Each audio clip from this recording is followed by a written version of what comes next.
Welcome back to the weekly recap. I'm Matt Wacker. In the final installment of our three-part series, the recap took a tour of the U.S. Army Military Police Museum on Fort Leonard Wood. Though the facility is currently undergoing major changes, Museum Director Jim Rogers explains how the military police have contributed to the Army's operations throughout history. Leanne Mentink reports. If we want to start here, as we come into the MP gallery, the first 5 exhibit cases feature our modern military police occupational specialties. In most museums you think you're going to see something old first, but here you see the current soldiers. And what we want to do is to set out what the military police of today are and what their functions are, to lay the groundwork for the rest of our exhibit. So that way we can show people the functions of the military police back through time. Wherever the Army is, the military police are. But Fort Leonard Wood is a training facility for military. This is the home of what they call the home of the regiment, and the home of the U.S. Army Military Police School. And that's why the museum is here too. What this exhibit here deals with is the U.S. Army unit in the American Revolution that had the first full military police duty, and it was called the Marchassé Corps. And they were a unit of 60 men that handled all the military police functions that we have today. And the fact that he's mounted is also a nod to the fact that military police often needed to be very mobile in order to provide security to the Army as it moved. This car is a modern patrol car. We just collected it out of service as it came off of service here at Fort Leonard Wood. And next to it is a 1967 Chevrolet patrol car that was donated to the museum by Collector. These 3 vehicles deal with the law enforcement function of the military police, which is just one of several functions. Artifacts in museums often bring out emotional responses in people. Mm-hmm. What would you say is an artifact here in this museum that does just that, and why? Actually, this vehicle right behind us can do that with some people, particularly some of the more recent veterans, and actually some of the current active duty soldiers are very familiar with this Humvee style behind us. This type is still in use. And they'll see an artifact like this and say, boy, I remember back in 1993 when I was out in the field with that. Oftentimes if we're in an area where there's still veterans living that recognize the artifacts, the objects and things like that, that's where we get the real emotional impact. Because it brings back what they actually experienced. Right, definitely. And in fact, in our Vietnam exhibit, there's certain areas in there that I've seen the veterans actually shed some tears in this area. A big part of the Army military police story is during the Cold War is border security, both in Europe and in Korea. Checkpoint Charlie was the Allied checkpoint in Berlin that was established when the Berlin Wall went up. And U.S. Army military police were part of that checkpoint for its entire history until the Berlin Wall came down. We actually have a couple of exhibits here that feature military police women, and that's always appreciated by our civilians, particularly when we show the World War II and early military police women, how they used to have to wear skirts on duty. Yeah, it's amazing. And how it's transitioned to more modern stuff. But military police women were often the pioneers of women in the Army, because a lot of times they were doing full functional military police duties earlier than the rest of the military police, or than the rest of the women in the Army. The medical branch is another one where women were quite the pioneer in the Army. They often were issued equipment or uniforms earlier than the rest of the U.S. Army women because they needed them to do their job. We are standing in the current World War II gallery in the MP Museum, and this diorama depicts the crossing of the River Rhine by the U.S. Army at the Ludendorff Bridge.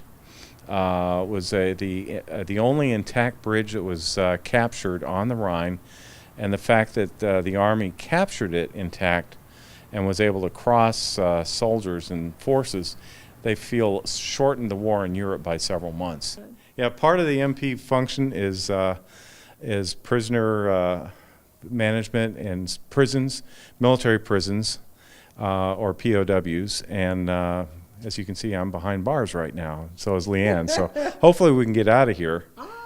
Storms pounded the Ozarks this week. Hail and damaging winds made the radio tower for the Ozark Regional Conservation Office in West Plains collapse. The rains came and didn't want to go away, causing flash flooding in several areas. Owners of Dickey Bub Farm and Home have asked the Rolla City Council to loosen restrictions on outdoor storage and displays for their new store at Forum Plaza. The council approved a rezoning that made the building a highway commercial district in April 2016, but conditions set forth at that time have apparently not allowed enough space for seasonal items. No action was taken. Speaking of the Rolla City Council, longtime Councilwoman Sue Daley has retired. Daley has lived in Rolla for 34 years, 17 of which have been devoted to civic service. We wish her the best in her retirement. PCRMC debuted Phelps Air on April 25th, a new helicopter that will be serving Rolla and surrounding areas. The hospital has partnered with Air Methods to provide this service beginning May 1st. The Bell helicopter will be housed at PCRMC, and its base will be staffed 24/7 with 4 pilots, 4 paramedics, and 4 flight nurses on rotating shifts.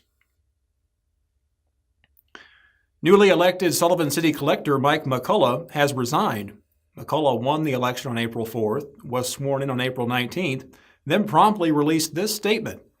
I began training for the position after April 4th and soon learned the job requirements are different than what I thought.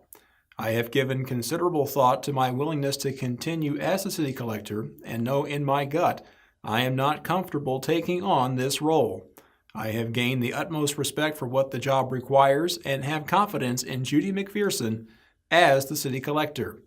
Thank you for your support.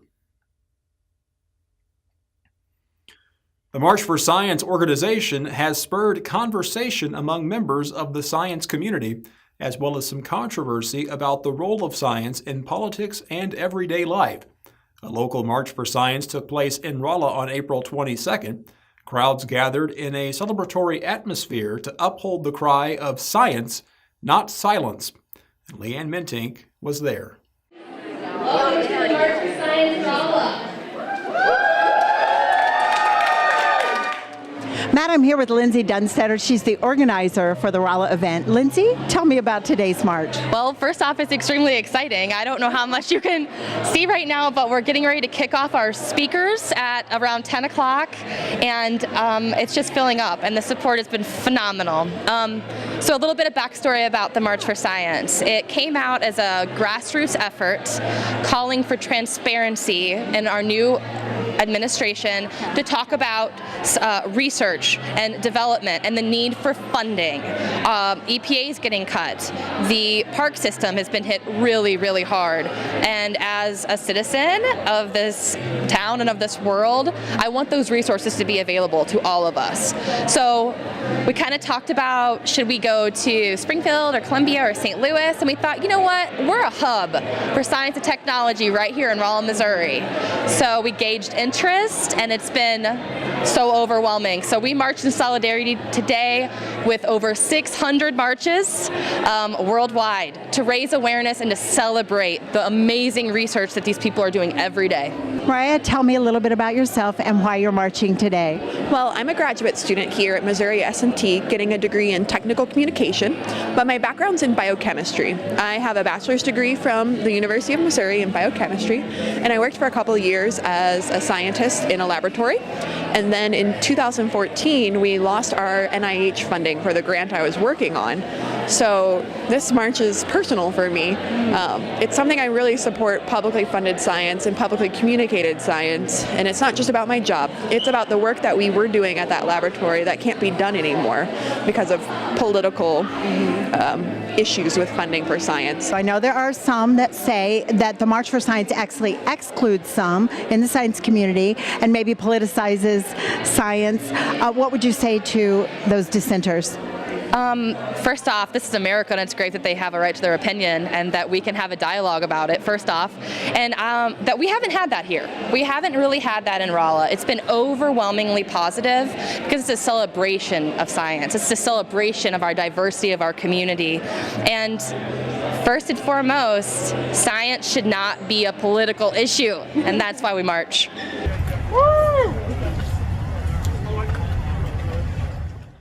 8th District Representative Jason Smith surprised the dozen people in attendance with a listening post at West Plains City Hall on April 21st. This listening post came one day after a town hall meeting, during which attendees posed a number of questions to Smith staffer Benny Cook, including questions regarding the representative's whereabouts and why it seemed he was not spending time in his own district. The conversation between Smith and his constituents covered a variety of topics, from opioid addiction to tax reform. West Plains Animal Control Officer Brad Veneta says he hasn't had to euthanize a single dog in 5 years, but due to lack of space at the West Plains Animal Control facility, Veneta admits he's getting nervous. The closure of kennels in nearby Houston and Kabul have made it more difficult to transfer animals to other areas, and Veneta's networking circle is shrinking. He's asking the community for help. If you'd like to adopt, be sure to check out Helping Paws, airing each week on Fidelity Local 6. A family-friendly concert was held April 14th at the Cowan Civic Center, featuring award-winning Southern gospel from Jeff and Sherry Easter. Lebanon's True Love Quartet opened the evening, and we were able to get a few words with lead singer Daryl Pollock. I still serve an amazing God. Our True Love Quartet, it's been going probably for the better part of 35 years. He's been with me every mile, my weary feet have trod. The current group has been together total probably a couple of years now. I've been with the True Love Quartet for about 9 years. He still cares. He still heals. He's still mending broken hearts and crying tears. Our bass is Jeff Boston. Our baritone is Paul Jansen. Our tenor is Dale Mitchell. And then the lead sing is myself, Daryl Pollock. Amazing God, you're still amazing.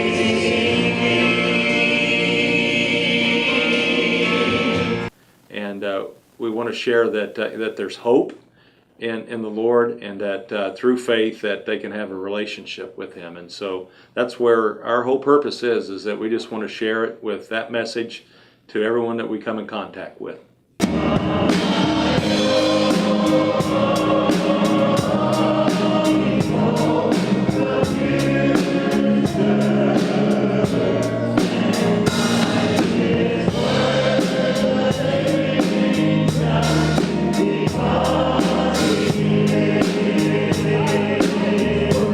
Anybody can come, and you know, as we had Jeff and Sherry Easter in.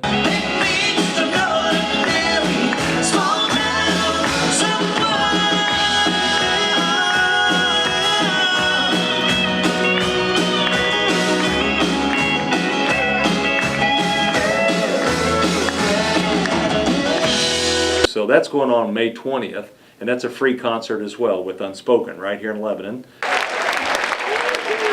Y'all ain't been in church your whole life, have you? Well, I love it. My favorite part is the look of the faces, the blank stares on the kids in the room. They're thinking, what is this anthem I know nothing of? Everybody knows. Go Google hee-haw, you'll figure it out. And then on, let's see, I believe it's July the 21st, back to Southern Gospel, we're going to have Jason Crabb right here in Lebanon at the Lebanon Cowan Civic Center Theater. And again, both of these concerts doors will open at 6 o'clock, and then the singing will begin at 7 o'clock. They're both free. They don't require a ticket whatsoever. And we just encourage you to come. We encourage you to invite your neighbors. man, if you've got an enemy, bring them too. We don't care. Bring some folks that could just enjoy a good time and a fun time and just a really meaningful time as well, as you get to hear the great music and then the message behind that music as well. He stopped loving.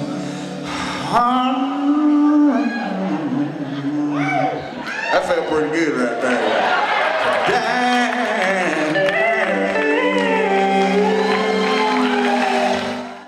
Bankers with West Plains Bank and Trust Company and officials with Ozarks Medical Center went full shikiri before bumping chests for a good cause.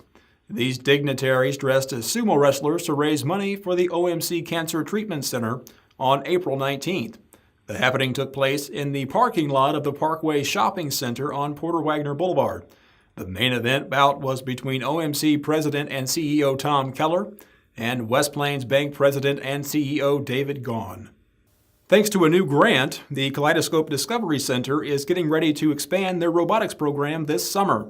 The Community Foundation of the Ozarks, in partnership with Commerce Trust Company, awarded a grant of over $18,000 to Kaleidoscope through the Coover Regional Grant-Making Program. This news came just days before Kaleidoscope announced it will be sending 2 teams to a world-level robotics competition in St. Louis. Planning continues for the 2017 Lebanon Route 66 Festival. The festival is scheduled for Father's Day weekend, with Friday activities at the Munger Moss Motel and Saturday activities at Boswell Park. Meanwhile, the Route 66 Society continues to seek historic photos, documents, newspaper clippings, and personal remembrances about Route 66 in Laclede County for a new website, which will be devoted to educating, preserving, promoting, and developing Route 66 in Laclede County. The website is scheduled to launch before the Lebanon Route 66 Festival on June 16th. It's now time to take a look back at the week that was in Local 6 sports.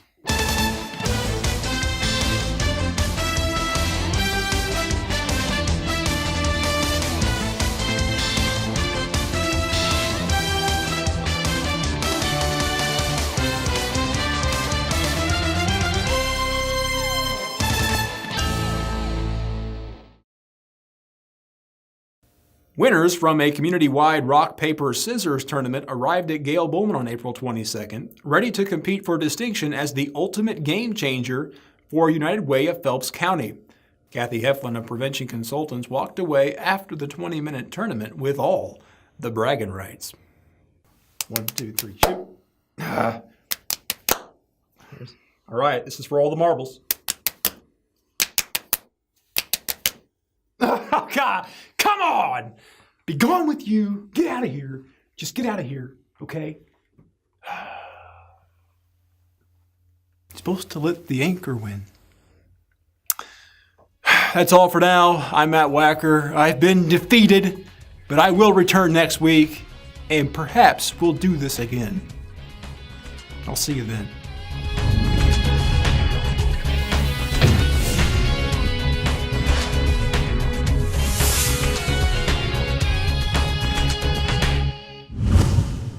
The Weekly Recap is brought to you by Price Chopper, Cooking from Scratch, the Travers Automotive Group, the UPS Store of Rolla, Beck Motors of Owensville, Bayer Dodge of West Plains, Hanging by a Thread, Mimi's Home Helpers, and Tailor Your Insurance.